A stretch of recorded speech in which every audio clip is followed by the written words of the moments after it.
Hi,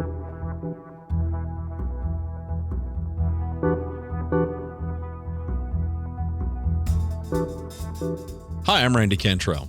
Welcome to the Year of the Peer podcast with Leo Batari. This podcast is based on a simple truth. Who you surround yourself with matters. Author and keynote speaker Leo Batari will interview thought leaders from all walks of life who will share how they leverage peer advantage and show you how engaging your peers more purposefully can hold the key to greater success in business and in life.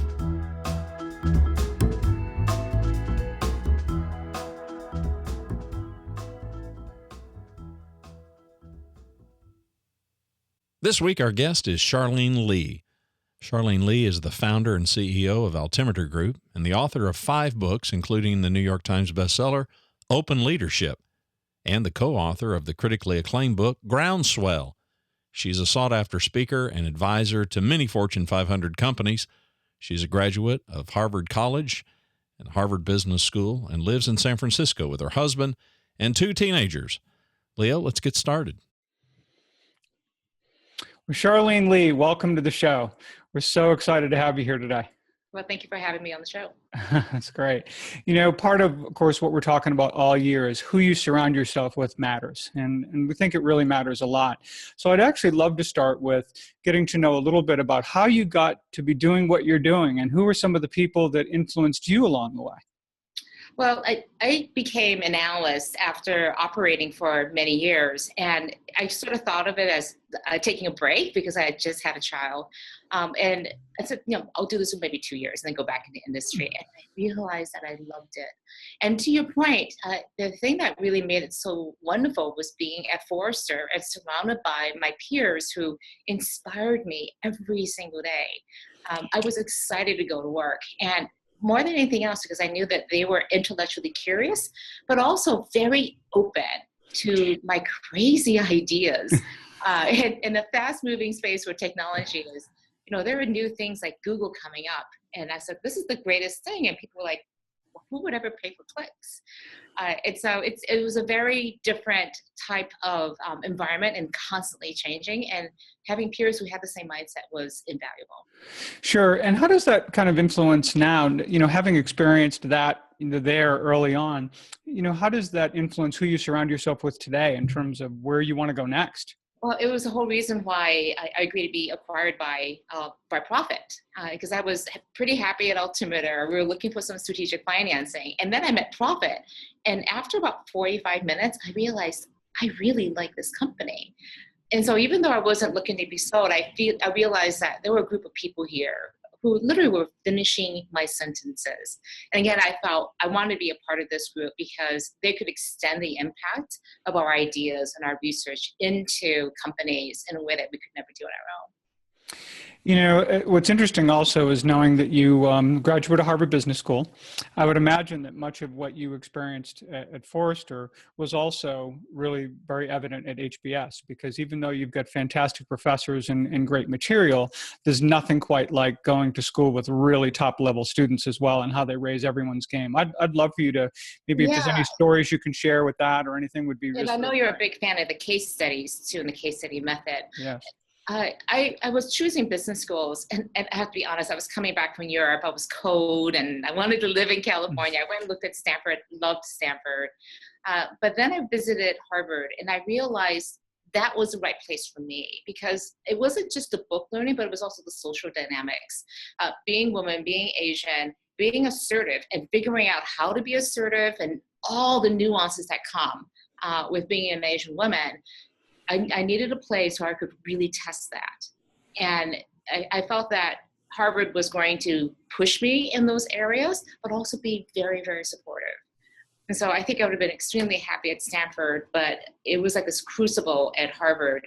And I felt so much at home at HBS in so many ways because of the peers. And I ended up marrying a classmate. So obviously that worked out. With my peers. That's great. Are there any specific, can you remember any specific courses you may have taken or instances where you're working with your colleagues where, again, you kind of felt that energy, you felt that people driving one another in that positive way. Is there anything you can think of from there that rings a bell for you? It was less the courses as it was my study group.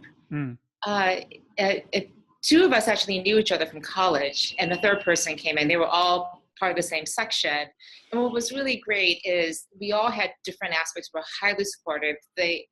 None of us were like the brainiacs of the group. And the whole goal wasn't to be, being number one in the class. It was really having these different perspectives. And those are the moments I treasure, was working through the cases with my classmates. And it just really encouraging other classmates within the various classes to come up. I have to say, one of my favorite classes was a surprising one, was advanced accounting. It was basically a course that taught us how to read. It taught us accounting by looking at 10 annual reports. And so every case was an annual report that had a particular issue. Wow. Find what the issue was. And so I got really, really good at reading financial statements and understanding how you can manipulate them to show the results you wanted to. And I was so intimidated by that. But working through with my classmates who were really good at finance and accounting, where I wasn't, was one of the best experiences, and realizing there's an art to this, not just the science of accounting. Well, what's interesting, there's a wonderful video that I'm sure you're familiar with. It's called Inside the Case Method, and it really talks about the difference between being at Harvard Business School and what that looks and feels like.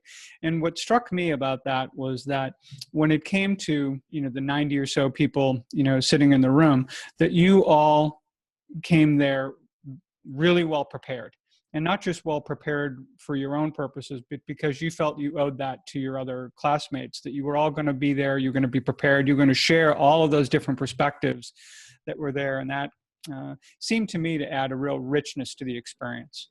Yeah, but one thing that people don't talk about is also the section dynamic, how you are basically a really big family, and big families have conflict. And one of the best lessons, and I had a really special section in that we decided from the get-go that we were going to make sure that nobody failed out of the first year. And we could see, we did the math and go, we had to fail a lot of classes to be kicked out. And we pretty much achieved it. Only one student didn't come back, and that was through choice, not through grades. So it was a very supportive, but also when things went wrong, when there were conflicts that came up, when there was racism that happened, the OJ trial, Rodney King happened during that time. And we had one African-American student really talk about what it meant to be Black in America. We talked about sexism, and we talked about just prejudice and conflicts, and working that out through a group of 90 people really taught us a lot more than the cases actually did. Because that prepares you for leadership and conflict and how to align with each other around a purpose and mission. Well, it's so interesting. I've spent the last 8 years as an adjunct professor working with mid to senior level executives, and there's no question in my mind that if I do my job well, they're going to learn more from one another than they are from me or any of the material. And it sounds like, when you can engage with people on a deep level where you can be open and you've got that level of trust, that's just really so powerful. So I know that we've talked about the similarities around Vistage and YPO. I've been a member of YPO now for 6 years, and I have to say it has transformed my life, and in so many ways. It just came back from my retreat with them too. And these people could not be more different than me. We have, a frat guy who runs cranes for his business and does real estate development. He looks at me, I'm like this brainiac talking about technology. He barely uses it. And I think it's in that differences that really help us grow, and the complete sense of acceptance of all of me. It was the first time professionally that I have ever felt completely 100% accepted. Because when you're at work, you have this personal life, and you personally have this work life, and the two don't blend together. And this is the one place where it all came together for me. And being a leader, that's invaluable, because you almost never find that.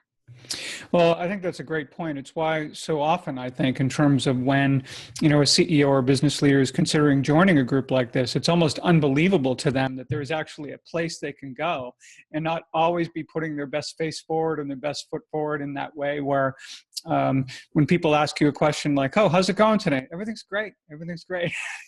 And we all have stuff going on, and actually be, among a group of people where there's the level of mutual respect and trust and the ability to be yourself. Because, to your point, while there is a business and personal self, they are not completely separate. Obviously, our personal life and what is going on in our lives can deeply impact our performance at work. And yet sometimes we don't always have a place to share that. So that's really interesting. As you've talked about this, as we're talking thus far, we're talking about a lot of the in-person interactions we have with people, whether it's at your company and at Forrester and HBS and all. How has that kind of influenced the way you approach digital? Yeah, I really want to go there because when I became much more digital and social, especially with the ability to network with people, I could not do my job today because my peers are not the people I sit with in the room now. They are the people all over the world, and I don't even know who they are. And that sense of openness to the ideas has been just world changing. And so when I started my blog in 2004 as an analyst, I didn't know what was going to happen, but I really wanted to have that exchange. So I made sure there were comments, they were completely open, and nobody did that. Nobody as an analyst would do that. And I would put out unfinished ideas. I would publish book outlines. As soon as we signed the contract for our first book, we published the outline. And you know what it's like when you're writing a book, like I might completely change my mind. We opened that process because when we did that, and what I find continually is because I can tap into peers and people out there who can help me with this, my work improves so much more. The ideas, the thinking, all of it just gets better when I have the thick skin enough to be able to open that up. It's interesting. I started blogging back in 2008, and I remember people asking me, like, when you obviously give people all the opportunity to comment, and they'll say, well, what if they say something really negative? What if they just tell you that everything you said is idiotic? And, and the point is that that's the conversation you want to have, bring that on. Let's have that kind of dialogue because that's what's really exciting. And oftentimes it's the conversations we don't have. It's someone who reads something and goes off on their own, has a differing opinion without trying to seek further understanding about whether where someone's coming from or how that occurred. But, I've definitely seen a lot of change from the time, certainly I started, blogging to the way I engage in social media today. How do you see the differences between what you were doing in 2004 and the way, not just, of course, there's many more tools and all, but how do you see people using social media differently? The biggest difference is that it's no longer dialogue. It's really a bully pulpit today. And you couldn't see it more than in this past election. I wrote a post on back in July, what do Tesla and Trump have in common? And I took two hallowed brands from different sides of the aisle, and everybody was mad at me. Because some people were mad that I took on Tesla, other people were mad that I took on Trump, and I knew writing the post I wasn't going to be able to win, but it was a post I wanted to write, and more than anything else, the inability for us to listen to each other, which is what this medium was all about, which is really about having conversations. We yell at each other, don't listen, and we turn and mute conversations we don't want to hear from. And I think the challenge today, especially because we're so divided politically, is how do we get better at listening to each other, really standing still and listening and being present for each other because it's important to our relationships. If it's not important to our relationships, then that goes down to the question of what does it mean to be a peer? A peer means that there's a commitment to each other, to listen, to engage, to respect. And if we can't have that, then we will lose the benefits of all of these peer relationships and the benefits that come with that. Well, I don't think there's any question. I think two things. We engage in conversations oftentimes not to listen to someone else, but to prove we're right, at some level, and to prove all the time that there is a single right or wrong, oftentimes. The other thing that I think is concerning and maybe kind of an issue with regard to dialogue is that, we just also live in a world where compromise seems to be a four-letter word. This idea that if you have two politicians, for example, that get together from the right and the left and actually try to do something that's good for the country, that's not applauded. What it's about is who caved, who won, who lost, and no one wants to enter that arena. And then try to win re-election, at the same time. And it gets extremely difficult. So how do you think we can kind of move things back? I mean, this was in many respects some of the of what inspired this year of the peer. I mean, the idea of how can we do a better job of just, stop trying to prove we're right, start listening to one another, start, following Stephen Covey's advice, seek first to understand, right? Can social media play a big role in this, or what do you think needs to happen for us to start listening better? I think more than anything else, we need leaders, true leaders.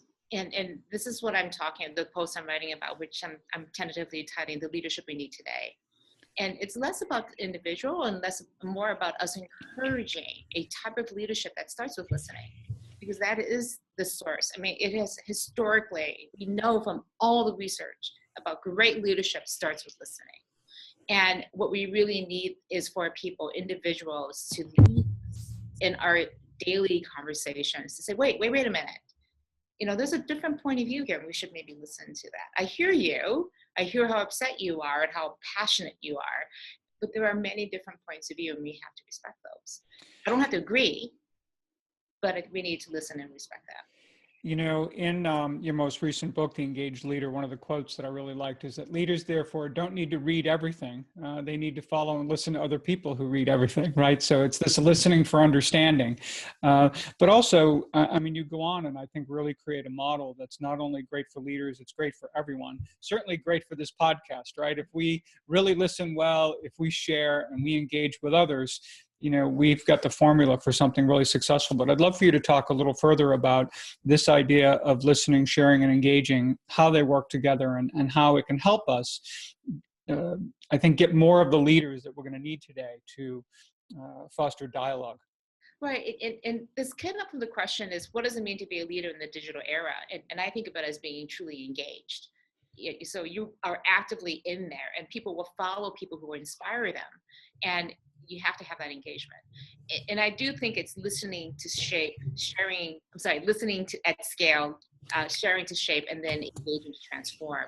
So listen, share, and engage. These are truisms that make us great leaders face to face, but they also take on a different perspective when you think about doing this in the digital space. I mean, you and I are talking across a podcast and no video right now, but we have developed this relationship, and we have to be able to build that trust, even though I can't shake your hand. I can kind of look at you in the eye now through these lenses and everything.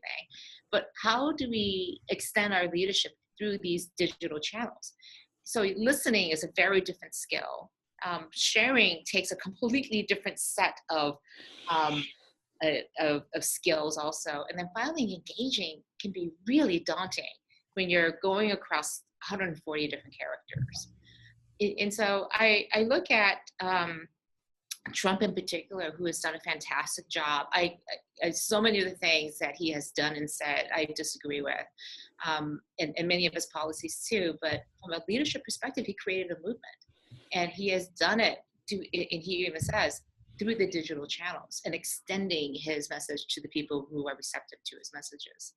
So I think more than anything else, how do we as leaders establish credibility, build relations, build trust by listening, sharing, engaging in these very different ways? And I keep saying, if you're a great leader, you know what kind of leader you are. You take those core things. You don't change any of those things, and you extend them and find what feels comfortable in each of these areas. So the most important one that you talked about is listening, and being able to listen across many, many different places and voices. That's a really great point. And I think what's really interesting also is that when you really look at Trump and Bernie Sanders, they're two sides of the same coin. They really are. And they did listen and they tapped into some real frustration, particularly in the economic front and trade and all, about what's going on in this country. And they continued to, I think, listen, and they they certainly shared and engaged, that's for sure. But it was really remarkable to watch that and to see that take place and how they did it. And more than anything else, there was an emotion to it that was built in the relationship. People felt connected to Bernie. They felt connected to Trump. Yes. And completely different messages, completely different sets of people. And one almost successful, one did. But I think it'll be a new model, an interesting model for not just political leaders, but I think for leaders in general, that you can absolutely do this. And I'm hoping the lesson that people hear from this past political season is to say, how will I lead? How will I create a movement? Because that's what's needed. If you have an audacious agenda of what you want to accomplish as a leader, and I don't know very many leaders who don't have ambitious and audacious agendas, you will have to create a movement where people believe, despite all the challenges, despite all the naysayers, they will believe in the vision that you've created. And so you have to create that movement. And digital is one of the best ways to sustain that message, that content on a multiple times a day basis with people without being overwhelming. You mentioned the issue in your book too of constancy with regard to engagement, but what also makes engagement daunting is not necessarily just the 140 characters, but it's all of the platforms and all of the ways that we can engage people. And if you're a CEO, for example, how do you go about making choices about where you engage and where you can do so consistently? I'll give one example. I had a woman who was a CEO a number of years ago who was interested in starting a blog. But as we were talking about it, she asked me the question, what's my exit strategy? Which I thought was a really great question, right? Because she's thinking, if I commit to doing this, am I in this forever now? And we actually built it around a program where we could create a natural beginning and an end. And if she loved it, she could continue it. But if she didn't, it was okay for her to walk away. But these became real choices because she's looking at her time and she's wondering how can I engage with people, do so effectively, but make good choices about where and how I engage. So what's your advice to people about that? It's really about going back to the listening and the sharing. It starts with the listening. Where are the people who you want to connect with? Why do you want to connect with them? And how do they want to hear from you? Do they not even want to hear from you? You have to understand right. Too much information can be a really bad thing in a relationship.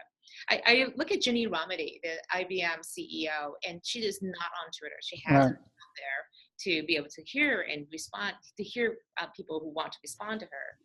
But she never tweets. And in a conversation with her, she said, this is not something I'm comfortable with. I can't be authentic. And frankly, I can't sustain it, to your point. She goes, I'm much better doing discussion boards, doing video. I choose to do engagement in this area instead. But she's active. She has made a choice. And I think it comes down to a strategy. A strategy is what you choose to do and what you choose not to do, but making a mindful choice. But I think I have a problem with leaders who say, I'm not on Twitter because I don't understand it. I don't blog because I don't see the benefit of it. They haven't really sat down and said, does this make sense for the people who are following me? What do they need? It's not about them. You talked a lot about Richard Edelman's blog, which, as you know, he's been doing for a very long time and does it with consistency and does it in a way that's really thoughtful and beneficial. I'd love for you to talk a little bit about, your understanding of why he does that and why he sees so much value in his blog.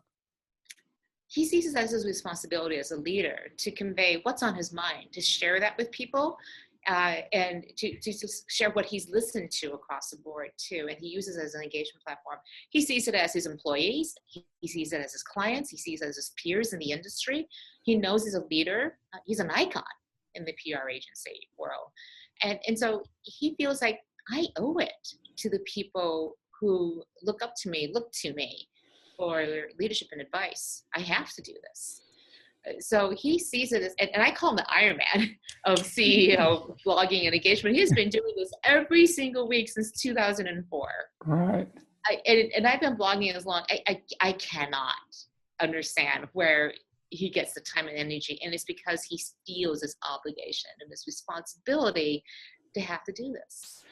Yeah, it has to be part of who you are. You know, it really has to be part of your makeup. And that's the only thing I think that's going to drive that level of consistency and quality, by the way, too. I mean, every one of his posts there are no throwaways there. They're all thoughtful. They're all good.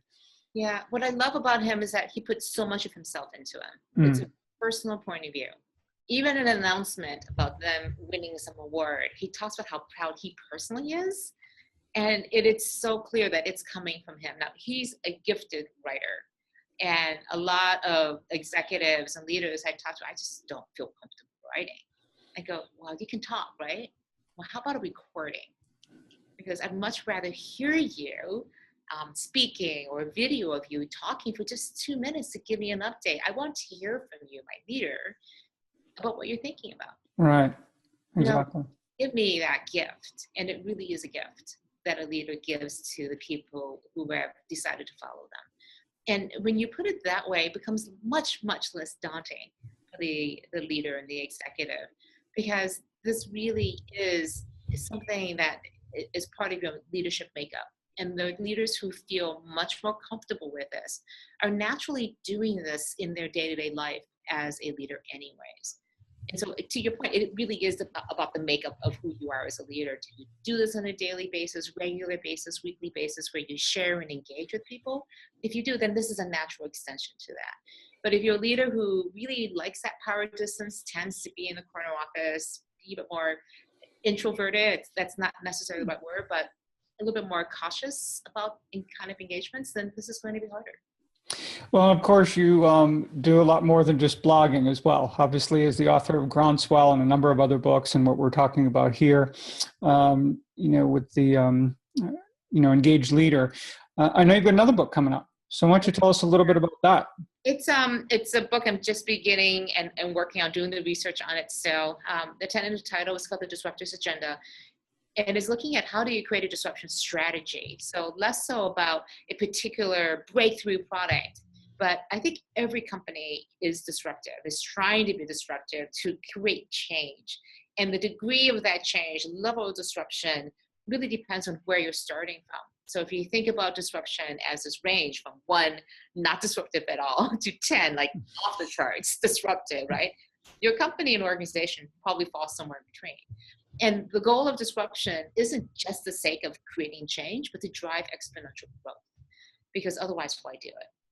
And so leaders I talk to all the time is, how do I drive this change, become more disruptive, and at the same time deliver on the day's work that I have to get done, the quarterly, the annual results I have to get done, because the two don't necessarily go hand in hand. So how do I create a strategy that holds these two things in the same vessel?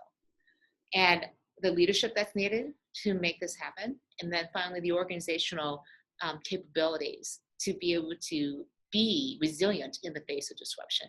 And that's what I'm looking at. I'm looking always for organizations and leaders who be open to me talking to them about those topics. And I have some really interesting case studies, but what I find interesting more than anything else is that we haven't really thought about this as a strategy. We think about it as something sort of foreign and over there, rather than something we have to live every single day and have a strategy and approach to managing and leading disruption. Wow. Well, we look forward to that. Do you know any idea about when you're targeting that to come out? I'm going to probably be self-publishing it with a couple other publishing partners. The book itself is hopefully going to be disruptive because I kind of figure, to the point of listening to my audiences, I have about maybe between 3 and 5 different audiences I really need to write to. And why should they all read the same book? And we also know that people read books differently. So why should you read the book the same way that somebody else would? So I need to self-publish it, hopefully with a couple of publishing partners. So looking at probably the fall of 2017 is when the book will be finally published. That's what I love about just going onto Amazon, book reviews, right? I mean, this is where we seek out the counsel of our peers and people we don't even know. All we know is that we have a shared interest in the topic. Maybe they've read the book, and it's not as if there's any individual review that sways us so much as the collective and the prevailing sentiment that comes from that often gives us real guidance as to whether this book is for us, and it's really interesting stuff for sure, and a great way that we use social media all the time now in terms of depending on one another. So it's great. Well, look, I can't tell you how thrilled we've been to have you here. Who you surround yourself with matters, and that means having great guests as well. So really appreciate your being with us. Any final words for our audience before we sign off? I would say peers are really hard to find. So when you find them, really treasure those relationships and invest in them, because they will serve you so well. It's worth every single minute, every single penny that you spend on them. Wonderful. Thank you so much, Charlene. Okay, thanks, Leo. You bet.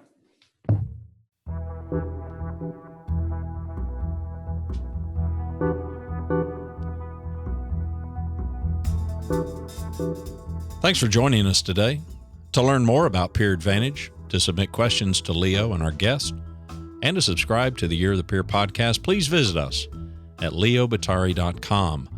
It's leobottary.com. This podcast is produced by me, Randy Cantrell, hosted, of course, by Leo Bottary.